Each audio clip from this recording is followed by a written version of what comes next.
Good morning, this is Jack from Charting the Markets Crypto, and this is the pre-market webinar for the morning of Wednesday, the 25th of February. My disclaimer, I do this for educational purposes only. I'm here to share my technical analysis with you. I hope you can take some what I'm doing and learn from it, transfer it to your own chance, and I'm not here to issue trading signals. This is a video for paying subscribers at ccmcrypto.substack.com. It's published on YouTube after a delay of 3 days. All right, great. Okay, decent looking rally yesterday.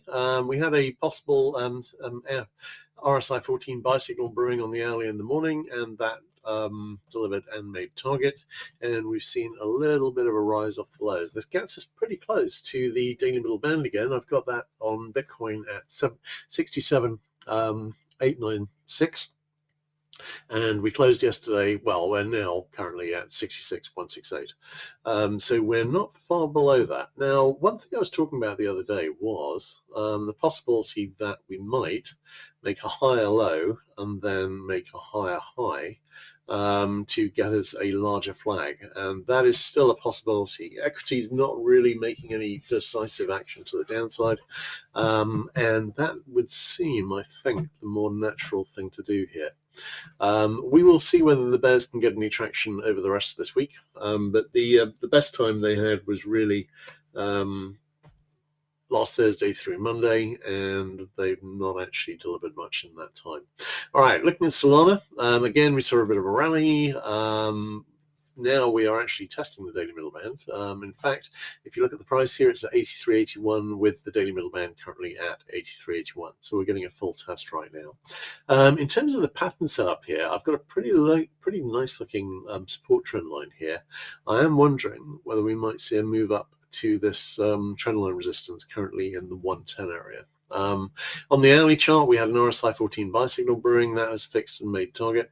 And again, I'm wondering about higher low, potentially a move up here to form a larger flag. We will see how that goes. I would note that we've got a little bit of negative divergence here on the hourly chart here, and we might see a pullback. Right, looking at Ethereum, again, higher low. Again, we're testing the daily middle band again. I've got that at 1990.52, and we are at 1964.30 at the moment. I'm thinking that may well get tested, and it may break to allow us to make higher highs to set up the second up leg of the flag. Looking at the hourly chart, we didn't have a buy signal there, and we don't have any negative divergence at the moment, but what I'm thinking is A, B, C. Depending on what happens on equities, if we have a couple of very weak days on equities, for instance, which might be caused by the US invading Iran, because there's an awfully large fleet hanging around outside Iran at the moment, and we're waiting to see what happens there. That could push it back to new lows here, but I've got to say, I think I am wondering very much about C wave up before that retest, which I think would be likely either way. Right, great. Let's have a quick look at questions, of which we have none, in which case I think that's a wrap. Everyone take care, and I'll catch you guys tomorrow morning.